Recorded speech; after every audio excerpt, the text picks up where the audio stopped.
교회 생일 35주년을 맞이해서 제가 어떤 설교를 전하면 좋을까 할 때 하나님께서 이 아둘람 공동체에 대한 마음을 하나님께서 허락해 주셨어요.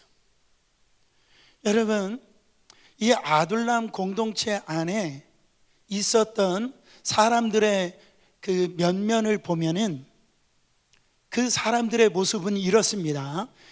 2절 말씀 다시 한 번 더 봉독해 보세요. 환난당한 모든 자와 빚진 모든 자와 마음이 원통한 자가 다 그에게로 모였고 그는 그들의 우두머리가 되었는데 그와 함께한 자가 400명가량이었더라. 배경은 이렇습니다.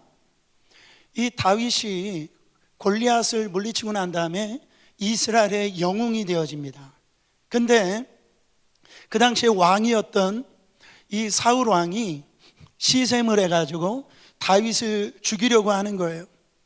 그 도망칩니다. 도망치다가 이 적국이었던 이 블레셋 지경까지 들어가서 미친 짓을 하죠. 구사일생으로 그렇게 살다가 할 수 없어서 또 도망간 곳이 이 아둘람이라고 하는 동굴이었어요. 이 동굴에 이 다윗이 있었는데 어떻게 알았는지 거기에 환난당한 자, 빚진 자, 마음이 원통한 자, 억울한 자, 상처받은 자 몇 명? 400명이 이 다윗이 있는 아둘람 굴로 모여들게 되었더라는 거예요. 여러분, 정말 그 사람들의 어떤 모습을 보면은 다 마음이 상처가 있는 사람, 마음에 어떤 결여가 있는 사람이고요, 억울하고 분통이 있고, 그리고 그 마음 안에 어떤 이 상처로 인해서 공동체에서 이 소외당했던 그 사람들이 지금 이 아둘람 굴에 다 모이게 되더라는 거죠. 그런 공통점이 있었다라는. 근데 제가 주목하고 싶었던 모습이 뭐냐면 이 다윗이 통일 왕국을 세우는데 이 아둘람 굴에 있었던 사람들이 이 다윗의 이 통일 왕국을 세우는데 바로 깊이 영향력을 끼치는 사람들이 이 굴 속에 있었던 이 400명을 통해서 나왔다라는 거예요. 여러분, 오늘 말씀이 역대상 11장 10절에 보면은 개국 공신들의 이름들이 나오기 시작합니다. 다윗에게 있는 용사의 우두머리는 이러하니라. 이 사람들이 온 이스라엘과 더불어 다윗을 힘껏 도와 나라를 얻게 하고 그를 세워 왕으로 삼으니 이는 여호와께서 이스라엘에 대하여 이르신 말씀대로 함이었더라. 다윗을 통해서 하나님의 말씀대로 이 다윗의 왕국을 세웠던 그 사람들의 이제 이름들이 쭉 나오게 되는데요, 거기에 보면은 바로 6절 말씀 보세요. 다윗이 이르되 먼저 여부스 사람을 치는 자는 우두머리와 지휘관으로 삼으리라 하였더니 수리아의 아들 요압이 먼저 올라갔으므로 우두머리가 되었고, 11절 말씀, 다윗에게 있는 용사의 수요가 이러하니라. 학몬 사람의 아들 야스보함은 30명의 우두머리라. 그가 창을 들어 한꺼번에 300명을 죽였고 그 다음 아호와 사람 도도의 아들 엘리아살이니 세 용사 중 하나이라. 여러분, 그 중에 아주 이 우두머리가 되어져 있던 세 사람의 용장들을 얘기를 합니다. 이 용장들이 어떻게 다윗을 도왔냐면요, 충성했냐면은 이 블레셋과의 전쟁을 하는데 지금 블레셋이 이 베들레헴을 정복, 거기에 이제 탈출을 했단 말이에요. 근데 다윗이 이렇게 베들레헴에 있었던 우물가에 있었던 우물물을 마시고 싶었어요. 그래서 누가 이 베들레헴에 있는 그 우물을 나에게 먹여줄 거, 그렇게 했을 때요, 이 세 그 용장이 이 적군을 돌파해 가지고 우물물을 길어올 정도로 정말로 이 다윗에게 이 아둘람 굴에 있었던 사람들을 통해서 이 다윗이 통일 왕국의 개국 공신들이 되어지고 앞으로 이 하나님의 그 나라를 이뤄가는데 하나님께서 이들을 귀하게 사용하시더라는 거죠. 사랑하는 성도 여러분, 이런 이 역대상 11장에 보면 이들이 300명을 적군을 죽이고 보니까 뭔가 대단한 사람인 것처럼 보이잖아요. 근데 성경은 뭐라고 얘기합니까?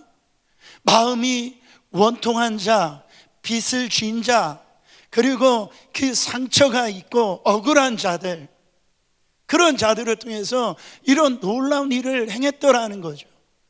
제가 궁금한 것은 그거였어요. 어떻게 하나님께서 이런 사람들을 통해서 이런 엄청난 일을 행했냐 말이죠. 첫 번째, 이 아둘람 공동체는 어떤 공동체였다? 치유 공동체였다라는 거예요. 여러분, 압제받은 사람들, 빚진 사람들, 억울한 사람들, 원통한 사람들이 그 동굴 안에 모였다면 어떤 일이 벌어질까요? 그들 안에 있는 이 원통함이 있어요. 상처가 있어요. 사연이 많아요. 그 동굴 안에, 그 좁은 동굴 안에 있기 때문에 얼마나 많은 거기에 갈등과, 여러분 이들의 모습을 볼 때 날마다 무슨 해피 조이 그랬을까요? 그렇지 않았겠죠. 온갖 절망과 한숨소리와 그리고 분노와 자포자기, 무기력감, 이런 분위기가 가득하고 이런 사람들에게는 아무런 희망을 갖지 못하는 모습이 있었을 겁니다. 그런데 제가 주목하고 싶은 것은 그거예요. 그처럼 상처받고 문제 많은 사람들로 구성되어졌던 이 사람들을 통해서 정말 하나님이 그 약속하셨던 이 다윗을 통해서 그 위대한 전에도 없었고 후에도 없었을 그 이스라엘의 가장 강력한 왕궁으로 세워졌는데 어떻게 이런 일들이 일어날 수가 있냐라는 거죠. 그것은 여러분, 이 공동체는 치유 공동체였기 때문에 그렇다라는. 제가요, 담임 목사의 이 직분을 감당하면서 바로 제가 알게 된 게 있어요. 그게 뭐냐면은 참 이래저래 상처받고 이래저래 아픔 있는 성도들이 치유가 되어야 한다라는, 이 상처가요 얼마나 위험한지 몰라요. 이 상처가 얼마나 이게 무서운지 몰라요.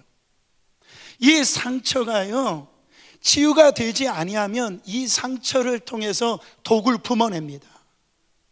그래가지고 자기도 모르는 사이에 다른 사람에게 독을 품어내기 때문에 아픔을 주는 거예요. 고통을 주는 거예요. 여러분, 예수 안에 있는 성도들은 다른 사람에게 복을 줘야지 독을 주면 안 된단 말이에요. 그런데 이 상처가 치유되지 아니하면 내 입에서 독이 품어난다라는. 그래서 이 상처가 반드시 치유함을 받아야 우리가 복된 인생이 될 수가 있다라는 거죠. 여러분, 이 아둘람 공동체는 치유의 공동체였어요. 제가 그것을 보니까 참 부러운 겁니다.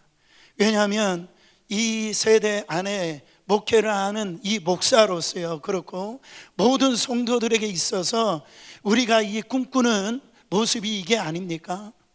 사실 이민 성도들 치고 상처 없는 사람이 누가 있어요? 그렇지 않습니까? 사연 없는 사람 누가 있습니까? 제가 미국에 처음 와서 이제 목회를 하는데 저희 이제 목사님께서 제가 부목사할 때 처음에 와서 저보고 뭐라고 하냐면은 신방 가가지고 이 얘기는 하지 말래요. 어떻게 미국 오셨어요? 그 얘기 한번 꺼냈더니요 소설책 몇 권을 쓰는 거예요. 밤새워서 얘기를 하는 거예요. 여러분, 들춰내면은 아마 기가 막힌 스토리들이 너무 많을 겁니다. 그렇지 않아요? 그런 상처들이 많이 있을 거예요. 여러분, 정말 이런 상처가 치유받지 못하면은 우리가 정말 하나님 나라를 이뤄갈 수가 없다라는 거예요. 근데 이 아둘람 공동체는요, 상처가 치유됐어요. 제가 왜 부럽냐면은, 왜 지금의 이 교회는 이런 치유가 일어나지 않냐라는 거예요. 왜 이런 회복의 역사가 안 일어나냐는, 바로 왜 이런 현상이 나올까? 제가 인정하고 쉽지는 않지만 제가 볼 땐 이렇습니다. 복음의 능력이 교회 안에서 일어나지 않는 거예요.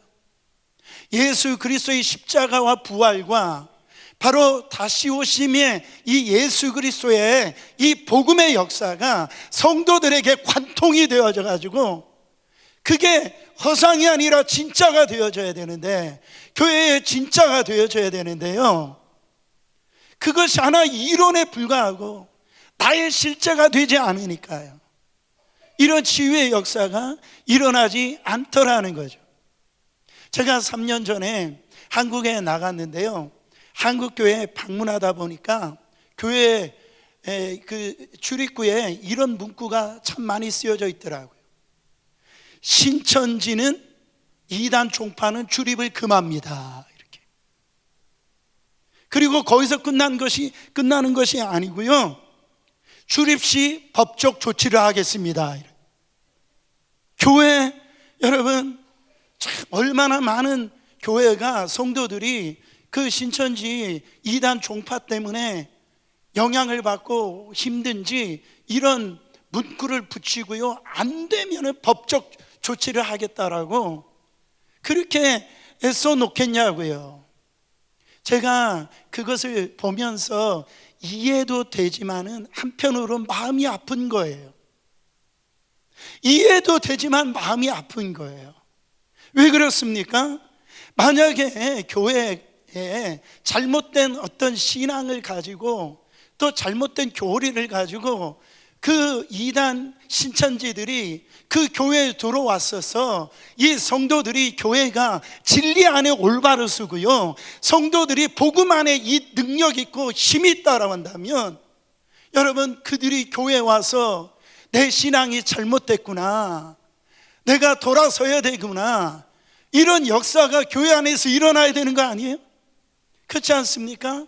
근데 그런 모습이 일어나지 아니하고 교회가요, 반대로 되어서 그들의 사상이나 그들의 어떤 잘못된 신앙에 오염되어지고 휩쓸리니까, 여러분, 이런 현상이 나오게 되더라는 거죠. 사랑하는 성도 여러분, 그래서 가만히 생각해 보면 2단, 3단, 뭐 신천지, 구천지 따질 거 없어요. 이것은 우리의 이 잘못된 모습을 보여주고 있는 겁니다. 저는 우리 어린양 교회가 말씀 안에, 말씀의 진리에 굳게 서는 교회가 되기를 원합니다. 이 복음의 능력이 나타나는 성도, 교회가 되기를 예수 그리스도 이름으로 축원합니다. 여러분, 저는 이 아둘람 공동체가 너무 참 그래서 아름다운 거예요. 이렇게 마음이 원통하고 이런 빛이 있고요, 이 억울함이 있고 이런 상처가 있는 사람들이요, 정말 이 공동체 안에서 치유를 경험하고 나니까 이 하나님의 나라에 그들이 영향력을 끼치면서 다윗 왕국을 세우는 그런 공신들이 되어지더라는, 이것이 우리 교회가 꿈꾸는 것이고, 제가 우리 35주년을 맞이하는 우리 교회가 여러분 정말로 임했으면 하는 모습이 이런 모습이에요. 저는 여러분들이 복음 안에서 치유되어지고 회복되어지기를 축원합니다. 그렇지 않으면요, 다른 사람 섬길 수가 없어요. 그렇지 아니하면 하나님 나라를 세울 수가 없습니다. 여러분, 그냥 이 안에서 상처 가지고 문제를 일으키다가 다른 교회에 가서 그 문제를 일으키는 성도가 되면 어떡합니까? 그렇죠? 그러면 여러분, 그러니까 이 교회에서 문제가 있다 싶은 분들은요, 절대 다른 교회 가면 안 됩니다. 여기에서 여러분 치유를 받아야 돼요. 여기에서 회복이 돼야 될 줄 믿습니다.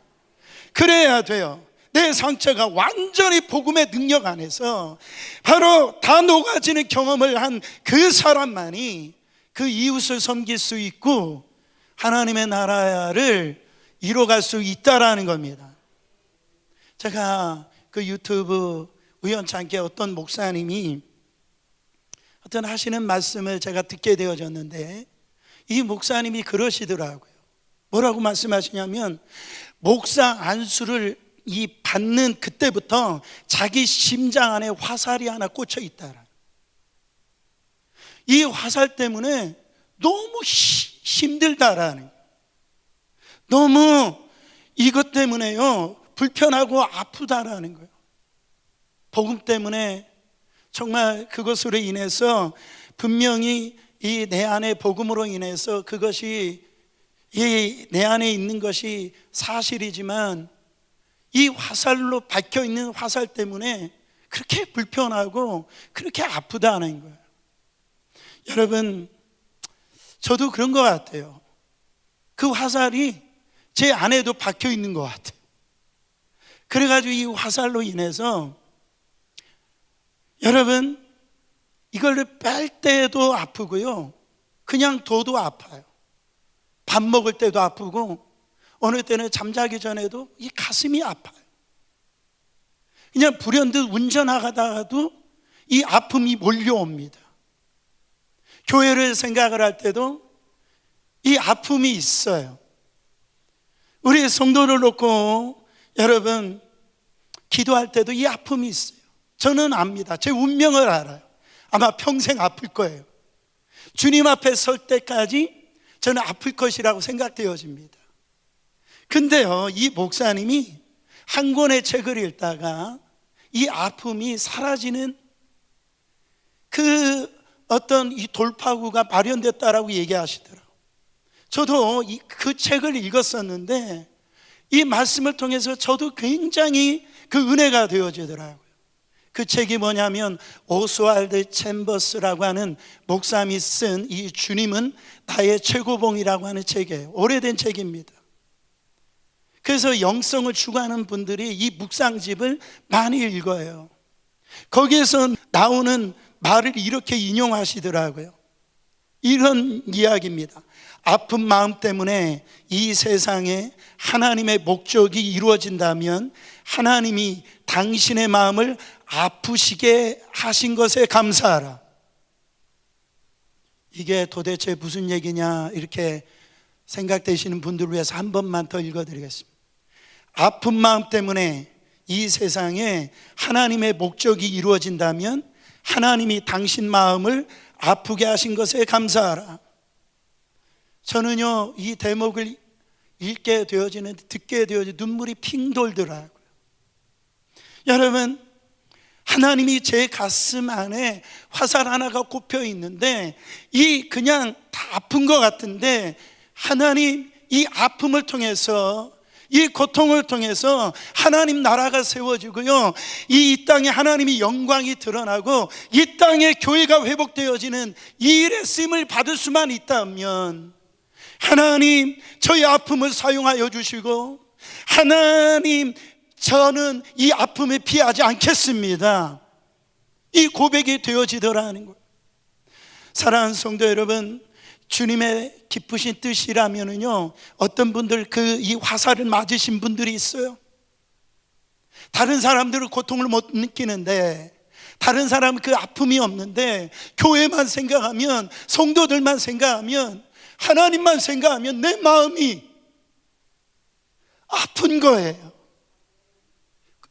정말 그때 여러분, 주님 이 아픔을 통해서 하나님의 목적이 이루어지고 하나님의 뜻이 이루어진다면 주여 이 아픔을 사용하여 주시옵소서. 그렇게 되어질 때 감사가 되어지더라는 것이죠.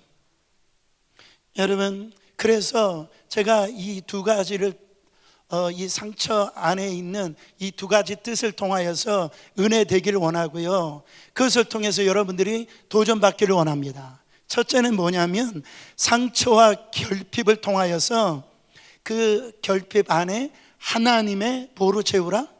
임재로 채우라는 거예요. 여러분, 성경을 찾아보면 오늘 다윗 너무나 상처가 많은 사람이고 결핍이 많은 사람입니다. 얼마나 많은 사람들이 이 다윗을 배신하고요, 그렇죠? 아들까지도 배신했으니까. 또한 이 부모에게 또 형제들에게 버림받은 인생이 바로 다윗이라는 거죠. 여러분, 성경의 인물을 찾아보니까 이 요셉 있죠.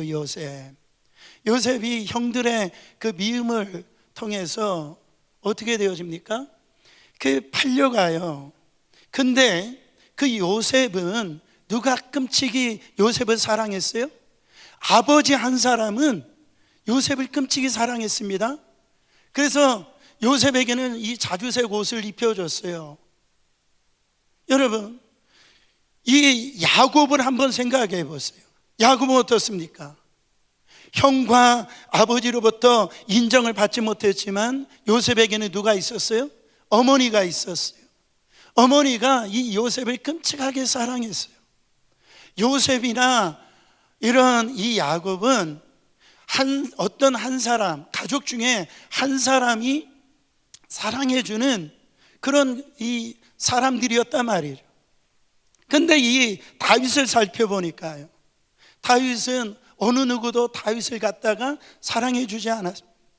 심지어 이 부모조차도 이 다윗을 갖다가 사랑하지 않은 걸 볼 수가 있어요. 그래서 다윗이 시편 27편 10절에 뭐라고 다윗이 고백하냐면, 내 부모는 나를 버렸으나 여호와는 나를 영접하시리이다.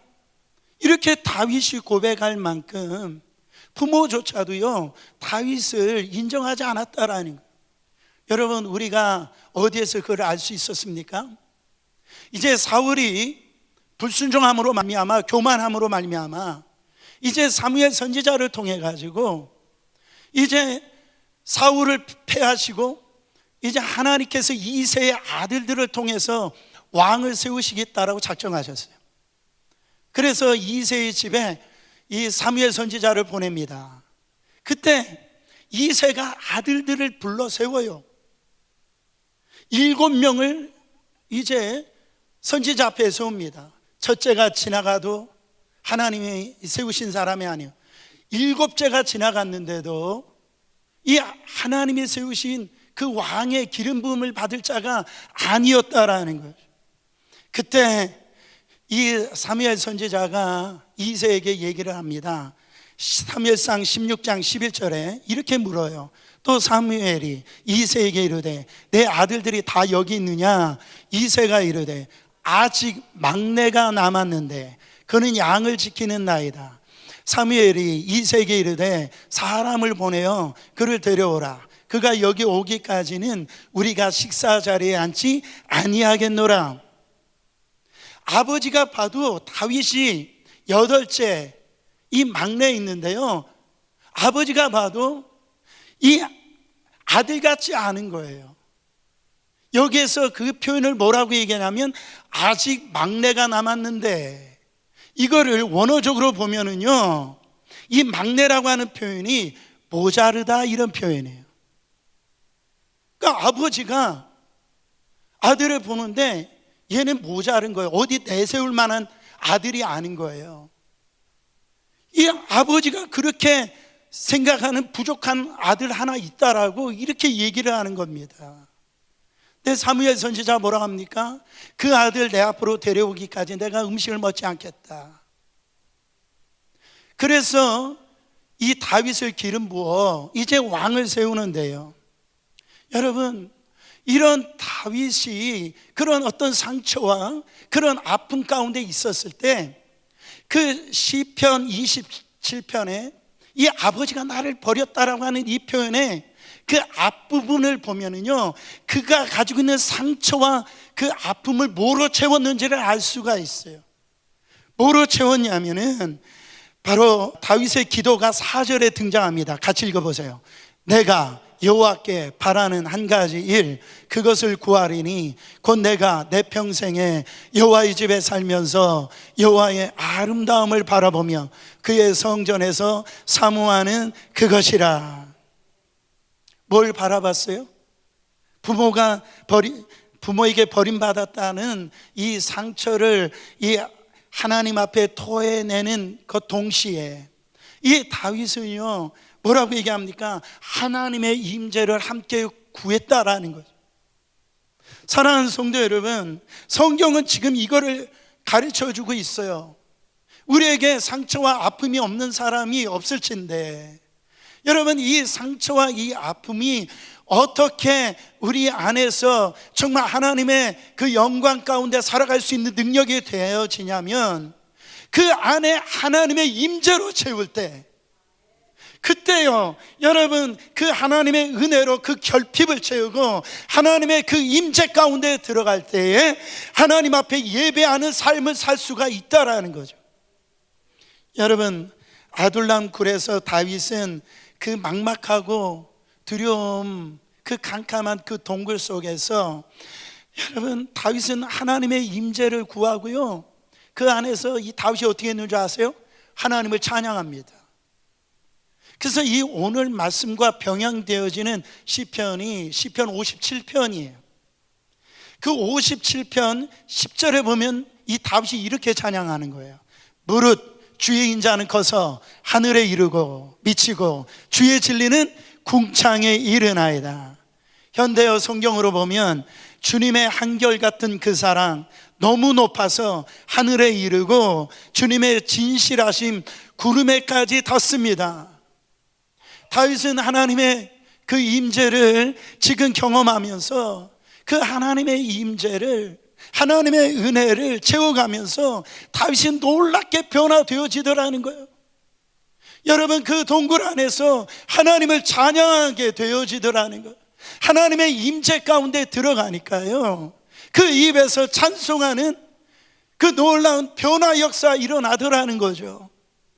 나아가서 다윗은요 여러분, 비록 외롭고 정말 누가 하나 인정해 주지 않고 여러분, 이 척박한 이 광야에서 도망다니는 인생이 되어졌지만, 다윗은요 그 하나님의 임재를 구하면서 그게 은혜가 채워지니까 그가 뭐라고 고백합니까? 시편 23편에 바로 이 여호와는 나의 목자시니 내게 부족함이 없으리로다. 여러분, 다윗의 입술의 고백을 들어보세요. 그러면서 이 다윗은 자기가 궁정 안에 있든지 초막이든지 그 어디나 하늘나라 할렐루야 이 찬송을 드리더라는 거죠. 여러분, 오늘 우리 안에, 여러분 안에 결핍이 있어요? 상처가 있습니까? 주님의 임재로 채우시기를 바랍니다. 주님의 임재 가운데 들어가셔야 돼요. 세상 어떤 걸로, 물질로, 사람으로 그를 채우려고 해도 채워지지 않아요. 우리는 이 영이 살아나야 돼요. 그래서 교회는 예배가 생명이에요. 예배는 보는 게 아닙니다. 예배는 만남이에요. 하나님과 인격적으로 만나셔야 돼요. 성가대가 얼마나 찬양 잘하는지, 목사님이 얼마나 말씀 잘하는지 그거 잘하면 좋죠. 그러나 내가 주님을 임재 가운데 들어가지 못하고 만나지 못하면은요 그 신앙생활을 헛수고하는 거예요. 사랑하는 성도 여러분, 오늘 우리 안에 이 상처가 치유되어지기를 축원합니다. 하나님의 임재로 채워질 때 이 상처는 치유될 수 있어요. 그때만이 하나님의 은혜가 강물처럼 흘러 들어오고요, 하나님의 그 사랑이 느껴지는 거예요. 경험되어지는 거예요. 두 번째로 우리가 좀 더 살펴보고 싶은 건 뭐냐면, 나를 통해서 하나님의 은혜를 흘려보내라는 거예요. 여러분, 다윗 한 사람을 통해서 아둘람 공동체가 모두 살아난 걸 볼 수가 있습니다. 보세요. 다윗과 함께 하신 하나님의 은혜를 경험하면서 이 아둘람 공동체는 완전한 변화를 경험합니다. 아까도 말씀드렸듯이 다윗처럼 배신을 많이 당하고 상처를 많이 당한 사람이 누가 있습니까? 그러면 한번 여러분들이 다윗의 입장에서 생각해 보세요. 지금 사람들이 몰려오는데 그 배신당하고 이런 아픔을 경험한 그런 다윗이라면 그 사람들이 왔을 때 의심부터 해봐야 되는 거 아니에요? 있잖아요.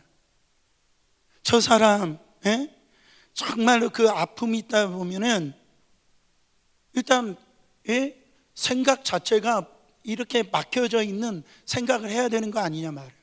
근데 다윗은요 그렇지 않았어요. 그렇게 이 자기를 버렸던 이 부모 형제들을, 자기를 못 살게 굴었던 형제들을 다윗이요 아주 넉넉한 마음으로 이렇게 품은 것을 볼 수가 있습니다. 그게 오늘 본문 1절이에요. 1절 말씀 읽어보세요. 그러므로 다윗이 그곳을 떠나 아둘람 굴로 도망하며 그의 형제와 아버지의 온 집이 듣고 그리로 내려가서 그에게 이르렀고. 여러분, 다윗은요 자기 몸 하나 지금 이 건사하기 힘든 처지에 있어요. 근데 다윗이 지금 동굴 속에 있는데 형제와 부모들이 지금 굴 안으로 지금 들어온 거예요. 이 다윗이 그 품었을 뿐만 아니라 이 다윗은요 자기의 생명을 내놓고요 이 부모의 이 안전을 위해서 이방 왕에게 이 부모를 부탁하는 걸 볼 수가 있습니다. 그게 3절 말씀에 나와요. 3절 말씀 읽어보세요. 다윗이 거기서 모압 미스베로 가서 모압 왕에게 이르되 하나님이 나를 위하여 어떻게 하실지를 내가 알기까지 나의 부모가 나와서 당신들과 함께 있게 하기를 청하나이다 하고. 혹시 사울 왕 때문에 자기 부모가 죽을까 봐 지금 이방 왕에게 자기의 목숨을 담보하고요 이 부모를 갖다가 좀 당신과 함께 있게 해달라고, 그곳에 머물러 있게 해달라고 지금 부탁하는 걸 볼 수가 있습니다.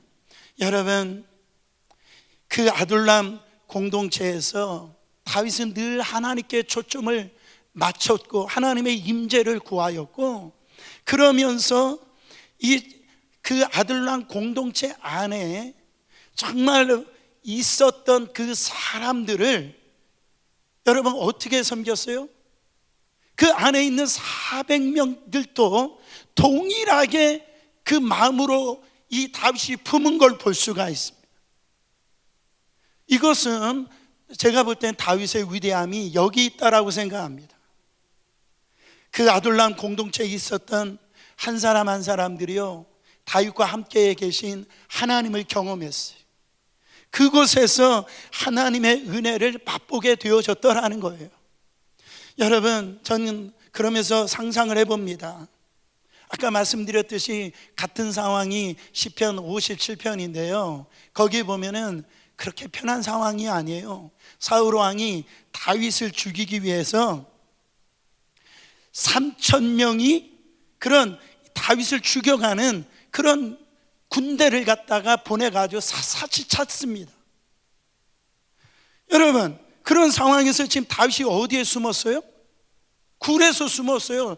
제가 신기한 건 뭐냐면 이 다윗이 그 굴에 혼자 숨은 것도 아니고 그 400명가량이 숨었는데요 그 3,000명의 수색대가 이 다윗을 갖다가 찾지를 못해요. 다윗이 그 동굴 안에서 57편에 보면 하나님을 찬양하잖아요. 하나님은 나의 피난처시요 나의 환난 날의 산성이 되시요 나의 힘이시요 나의 구원이십니다. 여러분, 거기에 있는 이 굴에 있는 그 사람들이 다윗 또 저러는구나, 또 저 모습을 하네, 그러면서 여러분 놀랍지 않아요?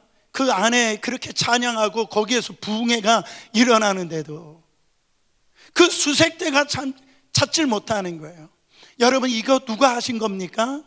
하나님이 하신 거예요. 할렐루야. 하나님이 역사하신 거예요. 그 아굴라의 공동체는요 이 다윗과 함께 하신, 다윗 속에 역사하신 하나님을요 그 400명이 다 보게 되어진 거예요. 그 은혜를 체험한 거예요.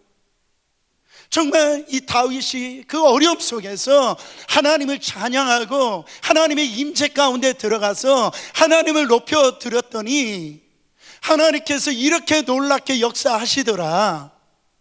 다윗과 함께 하신 하나님이 이렇게 역사하셨다라면 우리는 비록 마음이 원통하고 아픔이 있고 결여가 있고 실패하고 그런 인생들이었지만 다윗과 함께 하신 그 하나님을 보니까 우리와 함께 하신 하나님, 그 하나님이 믿어지더라는 거죠. 여러분, 그러므로 우리는 이런 이 선순환의 영적인 그 흐름이 우리 안에, 이 공동체 안에 흘러가야 될 줄 믿습니다. 나를 통해서 하나님의 역사하심을 봐야 되는 거예요. 나를 통해서 하나님의 은혜의 이 강물의 통로가 되어야 될 줄 믿습니다. 그래서 이 아둘람 공동체는요, 공감 공동체였어요. 저는 이게 너무너무 귀하다고 생각합니다. 그 안에 얼마나 사연이 많은 사람들이 모여 있어요. 저는요, 우리 교회 진짜 사연 많으세요. 근데 이 사연 많은 우리 한 분 한 분들이 이 교회에 모여서 몇 년 동안? 35년 동안 정말 영광스럽게도 예수 그리스도를 우리의 머리로 삼고 이 교회가, 성도가 한 가족을 이루어가지고 서로 아픔을 나누고요, 상처를 나누고요, 고통을 나누고요, 그 속에서 하나님 나라를 세워갔더라는 거죠. 왜 그렇습니까? 너와 나는 똑같다라는 거예요. 동병상련이라는 거죠. 여러분, 여기 안에 피할 자가 누구 있습니까? 여기 안에서 내가 잘나면 얼마나 잘났겠어요, 그렇죠? 내가 가지고 있으면 얼마나 많이 가졌겠습니까? 우리 안에 정말 이 모습이 회복되어지기를 더욱더 원합니다. 우리 서로 상처가 있어요. 그러나 다윗처럼 이 품이 넓어야 될 줄 믿습니다. 공감이 있어야 되는 거예요. 그래서 아둘람 공동체처럼 피난처가 되어줘야 되는, 피난처가. 그래서 이 교회에 우리가 생각할 때 우리는 늘 그런 생각을 가져요. 아마 저도 그런 생각이 없다라면 거짓말 아니었겠죠. 돈 많은 사람이 왔으면 좋겠고, 그리고 더 사회적으로 명성 있는 사람이 왔으면 좋겠고. 여러분, 우리 주님이 그 사람을 구분했나요? 우리 주님은 그렇지 않았어요. 오히려 마음이 괴롭고 힘들고 사회적으로 손가락질 당하고 죄인들, 그런 그들이 주님 앞에 나와서 어떻게 되어졌어요? 회복이 되어지고요, 그 예수 그리스도를 통하여서 새로운 변화 역사로 말미암아 새로운 인생을 경험했다라는 거죠. 저는 저희 교회가 정말로 하나님께서 주신 이 마음을 잃어버리지 아니하고 어떤 누가 오더라도 다 품을 수 있는 그런 복된 교회가 되기를 축원합니다. 그런 성도가 되어지기를 축원합니다. 여러분, 또한 한 가지 큰 제목으로 이 교회는 비전을 회복시키는 공동체였다라는 거죠. 이 아둘람 공동체는 깨어지고 부스러진 인생에게 새로운 의미와 목표와 비전을 회복시키는 곳이었어요. 오직 하나님의 나라의 이 관점으로 보고 그 나라의 복음으로 세상을 섬기고 세상을 변화시키는 것이 바로 우리의 비전입니다. 우리의 신앙생활의 목적이라는 거죠. 그래서 가정을 치유하고 공동체를 치유하고, 할렐루야, 나가서 나라를 치유하는 거대한 이 비전이 이 작은 아둘람 공동체와 같은, 여러분, 이 공동체에서 시작했다라는 거예요. 그 12 제자를 통해서 하나님은 거대한 이 세계의 이 복음의 그 역사를 이뤄갈 그 꿈을 하나님께서 12 제자를 통해서 그 일을 행하신 걸 볼 수가 있어요. 여러분, 제가 이 설교를 또한 준비하면서 하나의 울림되어지는 문구를 하나 발견했는데, 그 문구가 뭐냐면, 아둘람 공동체의 구성원은 다윗과 함께 하시는 하나님을 바라보면서 누구같이 되어갔다? 다윗같이 되어갔다. 이게 놀라운 거예요. 저는 우리 교회 성도님들이 우리 어린 양 교회에서 신앙생활하면서 바로 어린 양 교회와 함께 하시는 예수님을 바라보면서 예수님처럼 되어갔다, 이런 역사가 일어나기를 축원합니다. 제가 말씀을 준비하면서 제가 한창 찬양 사역으로 예배 사역자로 정말 열심히 사역을 하고 찬양을 불렀는데, 목에 그냥 피가 나도록 그렇게 밤낮 없이 그렇게 찬양을 할 때 제 안에 갈등이 있었어요. 그 갈등이 뭐냐면, 아니 목사가 돼가지고 말씀 전하는 사역자가 돼야지 이거 언제까지 제가 찬양할 거냐 말이죠. 아니 그런 마음이 제 안에 있더라고요. 그래가지고선 제가 이 찬양 사역을 좀 내려놓고 싶은 그런 게 있었어요. 왜냐하면 성도들도 박윤선 목사하면 찬양 사역자 이렇게 아니까. 제 멘토 되셨던, 지금 돌아가셨는데, 목사님이 저보고 그러시는 거예요. 박 목사는 어떤 사역을 하고 싶니? 이렇게 물어보시더라고요. 그래서 제가 저 말씀 사역하고 싶습니다. 정말 제 속에 있었던 그 마음을 갖다가 그 목사님에게 이렇게 말씀을 드렸어요. 저 말씀 사역하고 싶어요. 근데 목사님이 저에게 그러시더라고요. 박 목사가 너무 좁은 시야로 어떤 이런 고민하고 있는 것 같다고 저에게 얘기하면서 또 저한테 질문하시는 거예요. 박 목사가 볼 때 나는 어떤 사역자라고 생각하느냐, 이렇게 물어보셨어요.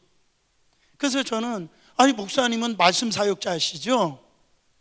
제가 그렇게 얘기했거든요. 그랬더니 목사님이 하시는 말씀이, 아니야, 나는 찬양 사역자야. 이분은 예배 때 앞에서 찬양하는 찬양팀이 있지만은 본인이 들어와서 6곡, 7곡을 갖다가 찬양하시는 분이었어요. 본인은 찬양 사역자라니. 그리고 율동을 하시면서 정말 어린아이처럼 그렇게 율동을 참 잘하셨어요. 본인은 하나님 앞에 찬양하면서 하나님 앞에 영광 드리는 그 예배자가 자기라는 거예요. 여러분, 저는 그 말씀을 준비하면서 그게 떠오르면서 저의 이 목회 어느 정도의 터닝 포인트가 되어졌던 것을 고백할 수밖에 없습니다. 그러면서 매 주일마다 매 시마다 이 목사님과 함께 하신 그 하나님, 그 목사님을 통해서 역사하신 하나님을 저희들이 보는 거예요. 어마어마한 성전 건축을 하는데도요, 이 목사님이 그러신 건 나는 괜찮다라는 거예요. 왜? 하나님이 내 편이시고 나와 함께 하시니까 나는 괜찮다라는 거예요. 그래서 우리 부목사들이 볼 때 저 목사님을 보면은 정말 하나님이 함께 하시는 것이 경험되어지고 그 말이 믿어지는 거예요. 나는 괜찮다라는 거예요. 여러분, 그러면서 이 목사님이 저에게 하시는 말씀이, 너는 나를 모델로 삼아라, 이렇게. 너는 나를 모델로 삼아라. 사랑하는 성도 여러분, 저는요, 이것이 이 모델이 될 수 있다라는 것이 축복이라고 생각합니다.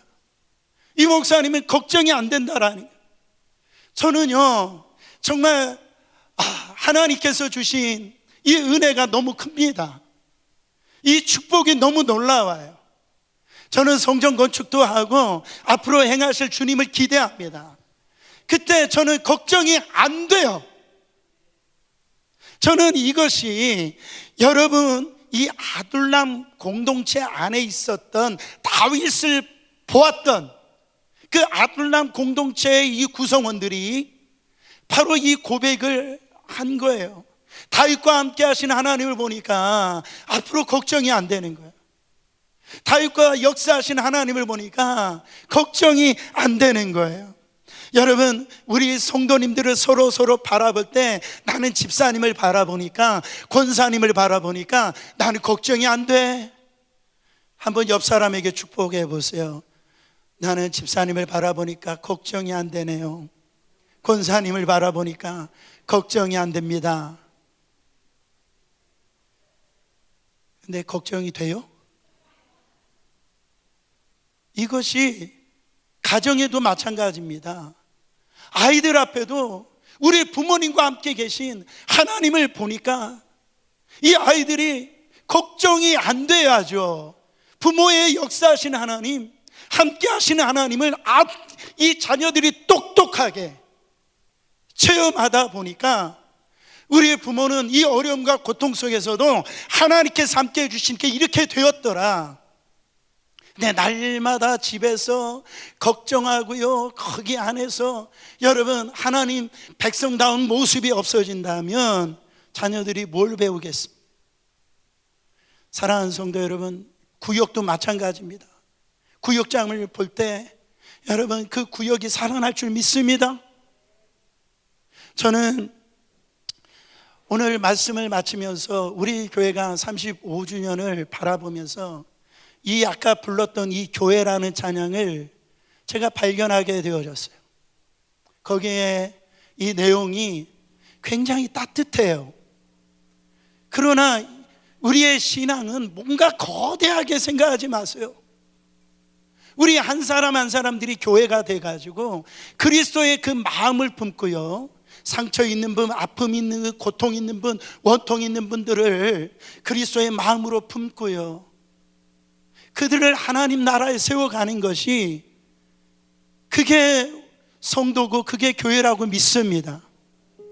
저는 우리 교회가 이런 21세기에 건물도 세워가지만은 이 그리스도의 마음이 회복되어져서 우리 교회에 어떤 누가 오더라도 치유를 경험하고 하나님 나라의 비전을 세워가는 그런 놀라운 역사가 우리 교회가 있기를 예수 그리스도 이름으로 축원합니다.